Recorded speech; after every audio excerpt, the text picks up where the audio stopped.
These big D&D campaign books have some issues. Big books provide a full plate of material for you to pick and choose from, sort of like a buffet. But trying to use it all, presumably how they're intended to be, is a really time-consuming job for a DM. So in this video, I'm going to be sharing the pros and the cons of these huge Dungeons & Dragons campaign books, and why smaller modules might be right for you and your group. Here we go. This video is sponsored by the Lore of Aethera Kickstarter. Links below and a sneak peek coming up. Hey, Bob here, and welcome to Bob World Builder, where we learn how to have more fun playing Dungeons & Dragons together. So hit that subscribe button for new videos every Wednesday under your subscriptions tab. So to start off with some very general statements, I think smaller modules are just more useful for two reasons. One, you will actually use more of that module, more of the content that you are paying for. And two, you'll actually use it more times because it can be run again and again, unlike those big books, which are kind of tiresome after you've done it once or twice. These official books will probably always have more art and more maps that are professionally produced, but I buy books for the adventure, not the art and the maps. I mostly play Theater of Mind. And let's be honest, if you've watched my Dragon of Icespire Peak series, even that adventure was not that well playtested because there are a bunch of locations that are going to kill your low-level party of new players. Now I get that this might seem a little weird. Why is Bob, this small D&D YouTuber with a quick growing channel who built it around fixing or working on these official campaigns, kind of making a video about why they might not be great? Well, Dragon of Icespire Peak was the first official module that I actually ran. I've used one or two slim volumes from Goodman Games and a few things from DM's Guild before that, but other than that, all my D&D experience has been homebrew.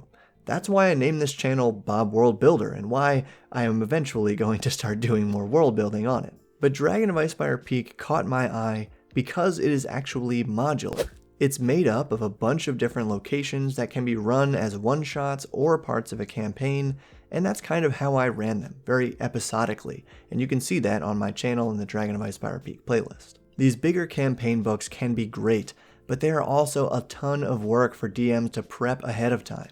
They're often very well written, but they have multiple plot lines, dozens of locations, and new monsters, and of course NPCs who really bring the story to life. But all of these people and factions and plots can be a lot to juggle on top of just preparing for each session as you go along. And I kind of think that's why my other series have been really helpful for people. Because to do those big books justice, you really have to become a student of that work. Yes, you can read through the whole thing to really decide what parts are best for you as a DM, what you like the most, and what you think your players will like the most, and maybe you'll use some of that material in another adventure in the future. But for the high price of these books compared to a smaller module that will be easier to prep, easier to run, and more useful as a one-shot, better for new players, better to start a new campaign with, or to weave into a story, or attach the backgrounds of your characters onto it, those smaller modules are just going to pay off so much better. And think about where that money's going too.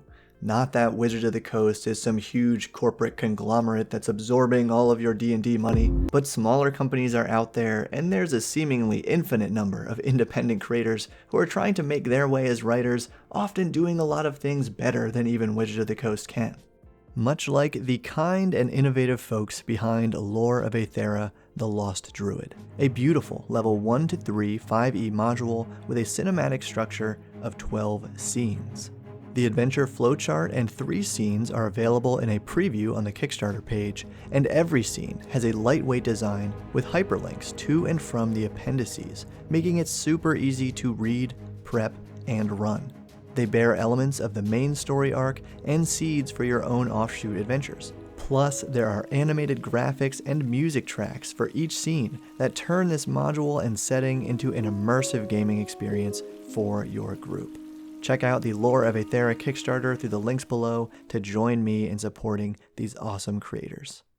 But the real talk, small modules are genuinely modular. They're designed to be used as one-shots or a mini-campaign for when your regular group can't play, or you just have a few nights that you can get together and play D&D. They're written to be simple and concise and easy to just pick up and play, whether it's for that one night or a few, or to weave that story into your main campaign. Any module, big or small, is going to have some linearity to it, where you are kind of forcing your characters in certain directions to actually use the material in that book. And these big ones are really good at actually being more of a sandbox, where your players are going to have more options and more chance to control the world and what happens in that story. But I find that the huge scale of this sandbox, especially for a book like Rime of the Frostmaiden, can be a little problematic. The first few chapters, your characters are supposed to be working their way through these 10 different towns, each one with their own quests and important NPCs. The next chapters can take them to about a dozen other locations in the wilderness, some of which aren't really connected to the Frostmaiden. There's a really important subplot where all those towns can be destroyed by an enemy that again doesn't have a whole lot to do with the Frostmaiden. Then there's a bit about the Frostmaiden herself, and then some other chapters with this ancient city that again doesn't really connect to the main story, besides as one way of potentially holding the solution to ending her everlasting rhyme. And while Rime of the Frostmaiden is the first big book that I've really sunk my teeth into as a DM, I feel like this problem exists in other campaigns as well. If all of these plots and locations and factions and people and monsters were easy to weave into one awesome cohesive story, there wouldn't be such a huge audience for these videos. So the main con of these big D&D books seems to be that they're just too big. There's too much information for one person to really take it all in and have the answers when their players decide, oh, we want to go here. A smaller module can be far more linear, and in that way maybe take away some of the agency of your characters, but it's so much easier to digest as a DM. And even for your players' sake. My Rime of the Frostmaiden group has gathered a bunch of these different plot hooks by going to different towns and kind of ended up with a bit of paralysis, not knowing where to go next and what was really most important that they should be focusing on.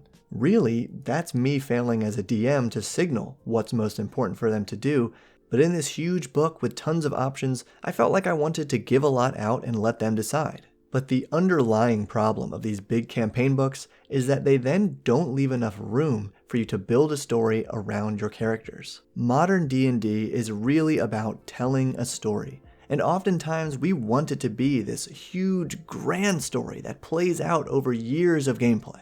But that in itself is kind of a fantasy. Most D&D just doesn't work like that, and we want it to, because that's what we see on Critical Role and a lot of other actual play shows. But your D&D campaign needs to be about your players, your characters, your friends, and your family who you're there at the table with. The story that you work through and the world that you build together needs to be built around them, not whatever's in the latest big book. So while I'm going to keep making videos about Rime of the Frostmaiden, and I'm going to start a series for Lost Mine of Phandelver, and probably a few for Candlekeep Mysteries, the real direction of this channel is going to reflect the direction your game should be taking. Away from these books, away from the pre-written material, and into our own heads. We're really going to start world building this year, guys, and I'm excited for it. So if you want to come along for the ride, make sure to hit that like button, hit subscribe, and consider joining Patreon like Cody, the Urban Nerd, Astro T, Greg, Gregory, Darren the Grey Sage, Brett, Pete, Wade, Ravenpot, and Yuriyu all did this week. Thank you for all of your support, and keep building.